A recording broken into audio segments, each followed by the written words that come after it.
Olá, bem-vindo ao último estudo nessa nossa série de estudos básicos e introdutórios das Escrituras. Chegamos ao final da série de 15 estudos, espero que de alguma forma o Papai do Céu tenha abençoado você, enriquecido você com o conhecimento desses 15 estudos.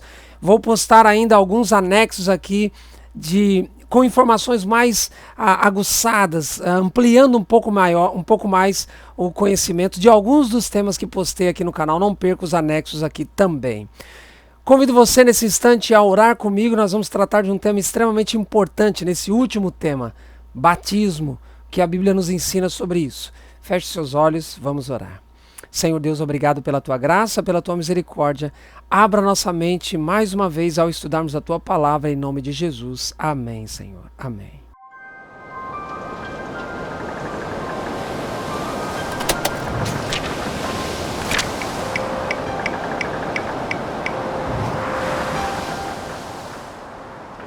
Muito bem, tome sua Bíblia.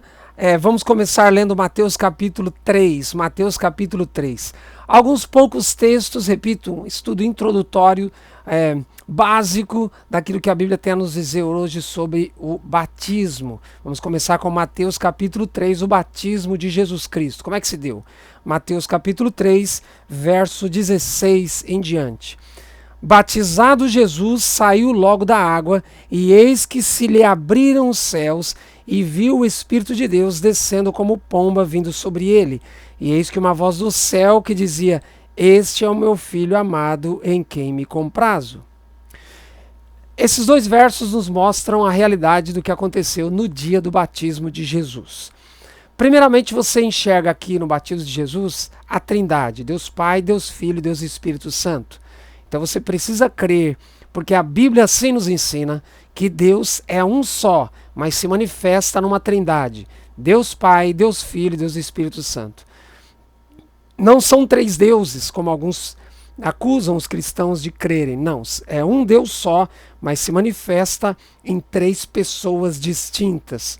E a gente não tem como entender isso de maneira plena, porque a nossa mente é muito finita para isso. Mas o fato é que Jesus, ao entrar na água, o Espírito desce em forma de pomba corpórea e uma voz de Deus é ouvida do céu. Jesus sendo batizado, o Pai no céu falando a voz no caso e o Espírito Santo descendo. A Trindade está presente. O verso 16, conforme você leu aí na sua Bíblia, diz que Jesus batizado logo saiu da água. Veja, essa expressão nos mostra que Jesus, quando foi batizado, ele estava dentro da água. Se ele não estivesse dentro da água, a Bíblia não podia dizer que ele saiu. Portanto, o batismo bíblico não é por aspersão, é por imersão. A própria palavra grega baptizo tem a ver com imergir na água. Não existe biblicamente o batismo por aspersão. O batismo na Bíblia não é por aspersão. O batismo na Bíblia é por imersão. O corpo inteiro sendo imergido na água.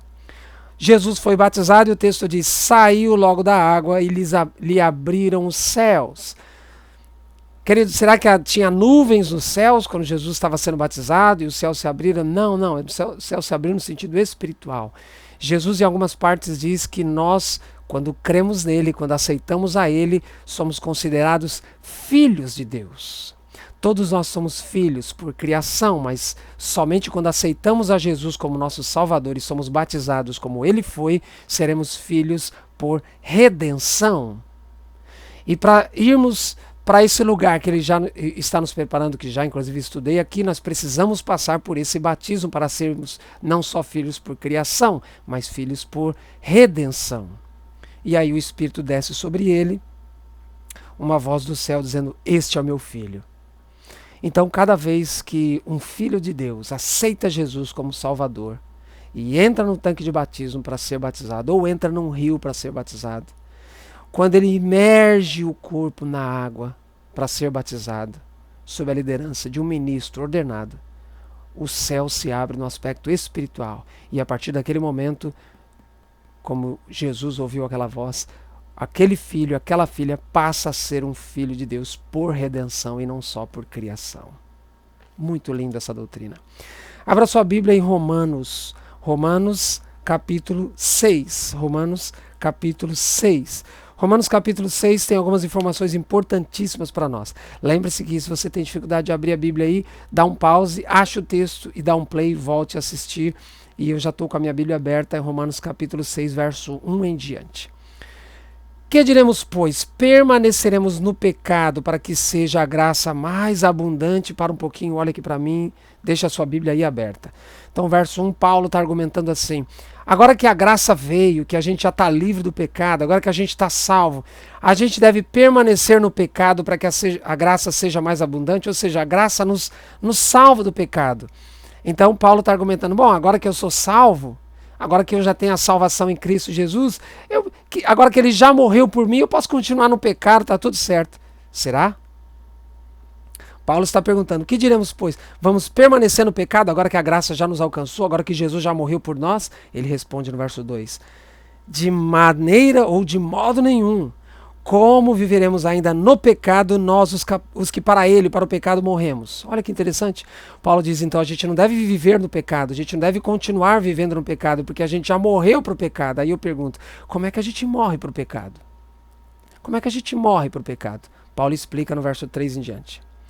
Ou porventura ignorais que todos nós que fomos batizados em Cristo Jesus, fomos batizados na sua morte. Verso 4. Fomos, pois, sepultados com ele, Jesus, na morte pelo batismo, para que como Cristo foi ressuscitado dentre os mortos pela glória do Pai, assim também andemos nós em novidade de vida. Olha que interessante isso. Paulo faz uma analogia. Assim como Cristo morreu, nós também devemos morrer. Assim como Cristo ressuscitou, nós também vamos ressuscitar. Ressuscitar como? Morrer como? Para o pecado. Então ele está fazendo uma analogia. Cristo morreu. E nós também devemos morrer no batismo. Então, quando nós entramos no tanque batismal, quando nós entramos no rio, quando nós entramos nas águas para ser batizados, nós estamos morrendo para o pecado. Estamos morrendo para o pecado. Como morremos para o pecado? Como vamos permanecer no pecado nós que para ele já morremos? Paulo pergunta. Morreu para o pecado como? Através do batismo. Agora eu pergunto, como é que Jesus foi sepultado? Porque Paulo está fazendo uma analogia do sepultamento de Jesus com o batismo. Como é que Jesus foi sepultado? Jogaram terrinha sobre ele? Não, ele foi sepultado o corpo inteiro. Batismo também é o corpo inteiro. Se eu estou pregando para alguém que foi batizado por aspersão, o seu batismo, me perdoe, não valeu. Biblicamente, o batismo é corpo inteiro. Imersão, não aspersão. Paulo está fazendo a analogia. Assim como Jesus foi sepultado o corpo inteiro, nós também temos que ser corpo inteiro, ser batizados. E aí morreremos para o pecado. Ele diz, viveremos uma vida nova, uma vida melhor, uma novidade de vida. Estou pregando para alguém que está vivendo um inferno na vida. Estou pregando para alguém com dificuldades no casamento. Estou pregando para alguém com dificuldades no relacionamento com os filhos. Estou pregando para alguém com dificuldade de saúde, problemas de saúde, doença na família. Estou pregando para alguém com dificuldades as mais diversas, talvez dívida. Talvez um momento de crise na família, no trabalho, financeiro. Cristo Jesus tem uma vida melhor para você. Quando você o aceita, quando você entrega a sua vida a Ele através do batismo, o texto diz, novidade de vida. Uma vida diferente, uma vida melhor. Abra sua Bíblia, por gentileza, em Marcos capítulo 16. Marcos capítulo 16, um texto extremamente importante que precisamos ler. Marcos capítulo 16, o verso 16. Marcos 16, verso 16. Se você tem dificuldade de abrir, pausa, acha o texto, dá play de novo. Verso 16, palavras de Jesus. Quem crer e for batizado será salvo. Quem, porém, não crer será condenado. Então, Jesus está dizendo, quem crer e for batizado será salvo. Quem crer e for batizado será salvo. Então, o que é salvação? Salvação é crença mais batismo igual salvação. Salvação é crença mais batismo. Então, você estudou aqui sobre o sábado. Pergunto, você crê no sábado? Você estudou aqui sobre a volta de Jesus. Pergunto, você acredita na volta de Jesus? Nós estudamos aqui sobre a lei como um todo. Você acredita na lei como um todo? Está em vigência? Estudamos sobre muitas coisas. Alimentação. Você crê que Deus tem um plano para você no que se refere à alimentação? Você crê que o seu corpo é templo do Espírito Santo? Enfim, você crê? Agora você precisa ser batizado. Jesus diz: quem crer e for batizado será salvo. A segunda parte do texto diz: quem não crer será condenado. Ele não diz quem não for batizado. Por quê? Porque crença e batismo andam juntas. Então a pessoa que quando não quer ser batizada crendo, é porque no fundo, ela não creu. Ela não crê. No fundo, ela não desenvolveu esse relacionamento de crença com Jesus Cristo. Então, crença e batismo andam juntos. Claro, crença pressupõe estudo da Bíblia. Não é crer no pastor, não é crer no padre, não é crer no cooperador, no ancião, no presbítero, no apóstolo, é crer na Bíblia. Então, uma vez que você crê na Bíblia, agora você precisa dar o segundo passo, que é o batismo, pois crer e ser batizado redunda na salvação. Mas talvez você esteja pensando, e agora eu parto para a parte final desse meu estudo. Eu já fui batizado. A Bíblia diz que é só um batismo. Vamos analisar esse texto de Efésios capítulo 5. Capítulo 4, o verso é o 5. Efésios 4, verso 5 diz assim: há somente um corpo e um espírito. Estou lendo o verso 4 primeiro. Efésios 4, verso 4. Há somente um corpo e um espírito, como também fossem chamados numa só esperança da vossa vocação. Agora o verso 5. Há um só Senhor, uma só fé, um só batismo. E o verso 6 ainda fala um Deus e Pai. Então o verso 5 está mencionando um só Senhor. Ele vem numa sequência. Um só batismo. Um só batismo. Será que quando Paulo escreve aqui só há um batismo, ele está dizendo que só há um batismo, só batiza uma vez e não pode batizar mais? Será que é isso que Paulo está dizendo? Lembre-se que a Bíblia precisa endossar essas questões. Não é porque eu estou lendo só um batismo que eu vou dizer que a Bíblia está dizendo que eu só posso me batizar uma vez. Não é isso que a Bíblia está dizendo, eu te garanto. Então, se a Bíblia não está dizendo que só um batismo aqui, se ela não está dizendo ou não está significando que só posso me batizar uma vez, o que ela está falando? A Bíblia está falando que só há um tipo de batismo. Por exemplo, eu falei aqui num dado momento que se você foi batizado por aspersão, esse não é o tipo de batismo na Bíblia. Tem organizações por aí que batizam com sangue. Não é esse tipo de batismo na Bíblia. A Bíblia está dizendo só há um tipo de batismo. Um tipo de batismo. Qual é o tipo de batismo? Imersão. Depois que creu. Portanto, não é o batismo de criança. Porque a criança não crê. Jesus batizou quando adulto. Entende? Só há um tipo de batismo. Não é quando criança, não é por aspersão. Só há um tipo de batismo. É quando a pessoa já tem a inteligência suficiente para crer. Porque crer e ser batizado o que redunda na salvação. Mas eu vou mostrar para você o porquê que Paulo aqui em Efésios 4, verso 5, não está falando que só podemos batizar uma vez. Abra sua Bíblia em Atos capítulo 19. Atos capítulo 19. E com esse texto eu termino. Atos capítulo 19.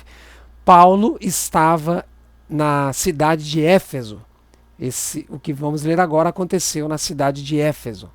Então, verso 1 diz assim: aconteceu que, estando Apolo em Corinto, Paulo, tendo passado pelas regiões mais altas, chegou a Éfeso, e achando ali alguns discípulos, verso 2, perguntou-lhes: recebestes porventura o Espírito Santo quando crestes?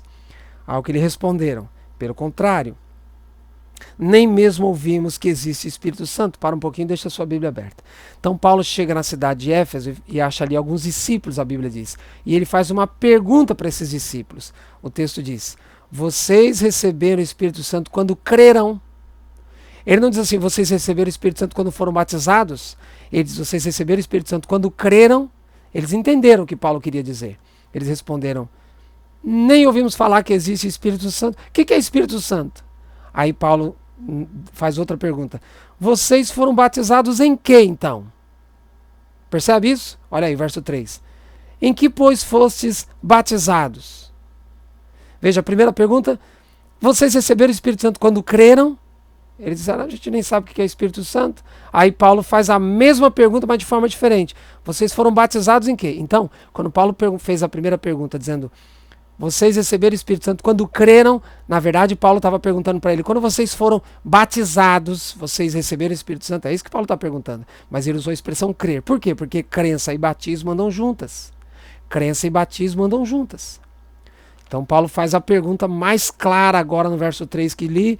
Vocês foram batizados em quê? Qual foi a resposta deles ainda no verso 3? No batismo de João. Fomos batizados no batismo de João Batista. Não necessariamente por João Batista, mas no batismo de João Batista, no conhecimento de João Batista.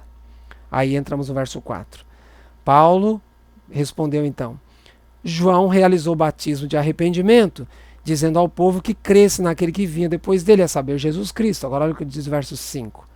Eles, tendo ouvido isto, foram batizados em o nome do Senhor Jesus. E o verso continua dizendo, impondo-lhes Paulo as mãos, veio sobre eles o Espírito Santo. E o texto ainda diz que eram ao todo uns 12 homens. A Bíblia está dizendo que depois que Paulo conversou com ele, o texto diz, foram batizados, diz aí o verso 5. Eles foram batizados, mas eu pergunto, eles já não tinham sido batizados? Sim, já tinham sido batizados. No batismo de João, João batizava também por imersão. Então eles já tinham sido batizados no batismo de João adultos e já tinham sido batizados no batismo de João crendo na crença limitada de João Batista, é verdade. Mas crendo. Já tinham sido batizados? Sim, já tinham sido batizados. E Paulo os batizou novamente. Embora não tenha a expressão aqui rebatismo. Mas por que Paulo batizou eles novamente? Porque eles tinham um conhecimento limitado do Evangelho. Eles foram batizados no conhecimento que João Batista transmitira.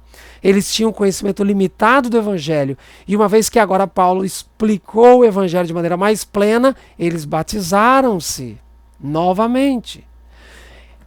Você percebe que tudo isso aconteceu com a figura de Paulo? Quem é o personagem principal aqui? Paulo, o mesmo escritor de Efésios capítulo 4, verso 5. Ele escreveu, há um só batismo.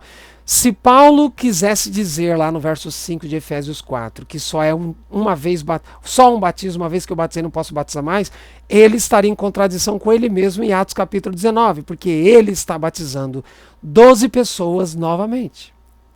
Se Paulo está batizando 12 pessoas aqui uma segunda vez, óbvio, ele não quis dizer lá em Efésios 4, verso 5, que é um só batismo e nunca mais pode ser batizado. Ele não quis dizer isso. Como eu já expliquei, a explicação é um tipo de batismo. Por imersão e depois que tem certa idade para crer. E quando é que se batiza uma segunda? Pode se batizar uma segunda vez? Sim, a Bíblia está endossando a possibilidade de batizar uma segunda vez. Não é comum, não é o normal. Mas pode sim batizar uma segunda vez. Claro que pode, não tem problema. E qual é o conceito? O conceito é, se você conhecia o Evangelho de maneira limitada e agora talvez com esses 15 estudos você ampliou o seu conhecimento, você pode batizar uma segunda vez, não tem problema nenhum. Não significa que você estava em pecado, absolutamente. Significa que agora você tem um conhecimento mais amplo. Você, por exemplo, foi batizado por aspersão, biblicamente, me perdoe, o seu batismo não é o batismo bíblico. Só há um batismo, só há um tipo de batismo. Adulto, crendo, já tendo idade para crer e por imersão. Que Deus abençoe você para que você tome essa importante decisão na sua vida, porque crença mais batismo é igual a salvação. E Deus espera salvar a mim e a você, porque Ele está muito perto de voltar. Que Deus abençoe você, que Deus realmente de alguma forma tenha fortalecido a sua fé nesses 15 estudos e que as suas decisões sejam de molde a fortalecer a sua fé e preparar você, porque Jesus está voltando para nos buscar. Deus abençoe você. Vamos orar. Senhor Deus, abençoe esse teu filho, abençoe essa tua filha, para que tomem decisões ao teu lado, de forma que cada um de nós estejamos preparados para o encontro contigo. Em nome de Jesus oramos. Amém.